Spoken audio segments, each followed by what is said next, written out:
Hi there. I'm Robert Martinez, State Historian of New Mexico, and this is New Mexico History in 10 Minutes. 1492, a watershed year in world history and in Spain's history. Who were those Spaniards in 1492 who were going to change the world? They were descended from Celtiberians, from Phoenicians and Greeks, definitely Romans, and then Visigoths. They were descended from Muslim Moors, Sephardic Jews, and they were definitely Roman Catholic. But they were officially Roman Catholic, yet they were actually Spanish Catholic. Their form of Catholicism had simmered for 700 years, fighting a very tough, formidable Moors, Islamic warriors. So their form of Catholicism was very tough, very militant, and very uncompromising. And these Spaniards were mixed blood. They were mestizo. A lot of the terms we'll see later in the Americas to describe mixed blood people were created in the Middle Ages in Spain to describe the mixing of the many different peoples of Spain, including Catholics with Jewish people, with Muslims.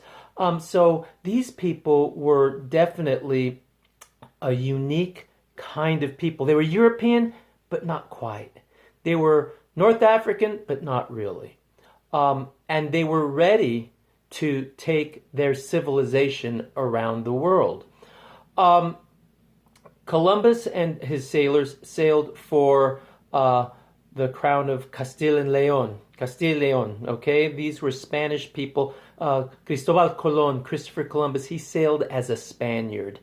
And he wanted to get to Asia. They thought the journey would last a few weeks. It ended up taking a lot longer. And what happened was these folks ended up in the Caribbean. So what's going on in the Caribbean? What's going on in North and South America? Well, you have Native American communities and civilizations developing and evolving at many different levels, just like people all around the world. I saw a cartoon once of Native peoples on the beach, and they said, I can't wait for Columbus to get here because, we've been waiting all this time to be discovered, something like that. Well, obviously it's a joke. They weren't waiting to be discovered. They were living their own lives. But they were also engaging in trade, engaging in empire building, wars, enslaving, just like human beings around the world. Now, the Aztecs were quite unique. They had been developing over about 100 years or so. Before them, there were the Toltecs, and the Mayans were around at the same time. But what's fascinating is in their cosmology, their calendar, they were waiting for one of their gods to return, Quetzalcoatl, a god that was said to have a feathered plume and a beard, and was supposed to return after leaving. And this was something that would play into the Europeans' advantage later on.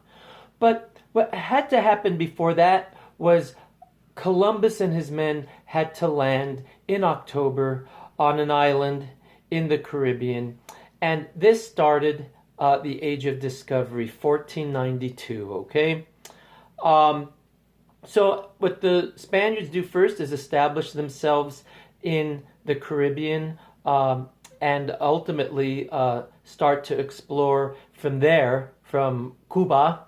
And what they bring to the New World are institutions created during the Reconquista. I've mentioned this before. Government institutions, religious institutions, the encomienda system. It's a fief. It's a way of conquering people. You're supposed to protect them and Christianize them, and they're supposed to pay you tribute. This was done as Catholics conquered Moorish lands in Spain, and it was brought to the Americas.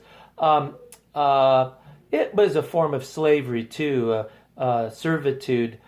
They also brought the merced, the land grant system. This was a way of enticing people to live in dangerous places on the frontera, the border in Spain between Moors and Christians. Land was given to people to establish communities, which fortified the area. So this was brought to the Americas as well. The other things that were brought to the Americas were foods, animals, and diseases. Diseases will wipe out Indians in the Caribbean, but this won't stop the Spanish. They established themselves in the Caribbean, and by 1518, they're in Cuba, and they start to explore the coast of Yucatan and different areas they think are islands. They think initially they've arrived in Asia, in India, or something like that. That's why they call the local people Indians, Indios. But they were wrong. They weren't in India. They were in the Caribbean and then North, Central, and South America. So this is very important, okay? What we get is the start of globalism. The Spaniards are on a roll. Remember this, they had 700 years of fighting Muslim Moors and driving them out of Spain, but that changed them. Let me be very clear about something.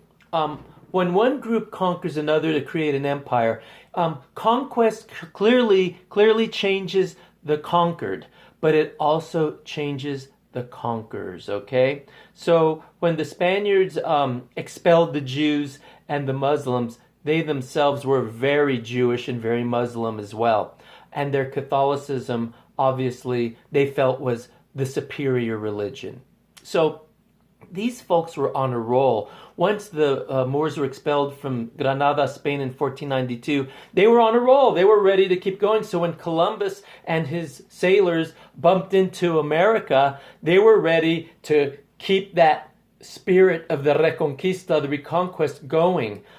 With Santiago, Matamoros, St. James, Slayer of Moors, taking them across the ocean to spread Spanish Catholicism and Spanish civilization and to remake the world in Spain's image. So I want you to think about that. And the other thing we need to consider is that these folks were not 21st century people. They were not social scientists. They were not psychiatrists. They were not ethnohistorians. They were soldiers. They were colonists. They were priests. And they had no interest in compromising or having an exchange of ideas. There will be compromising and there will be mixing and an exchange of ideas, but it won't be on an official level, okay? The Spaniards were used to this. They were used to being, on the one hand, very hardcore Catholic Spanish, but they were also used to interacting with other cultures and blending them with them and blending into those other cultures. So we'll see this is what will happen into the 1500s, 1600s, and 1700s in the Americas as the Spaniards build an empire out there. So here we go. The Aztecs, they have their own cosmology. They enslave people and they have human sacrifice. They have huge pyramids and they have a religious ideology that says the sun, for it to keep rising and setting and rising and setting, you had to sacrifice human life. You had to sacrifice human blood, consume the blood, consume the heart of those who are sacrificed. So it's a very different kind of civilization than the Spaniards are used to.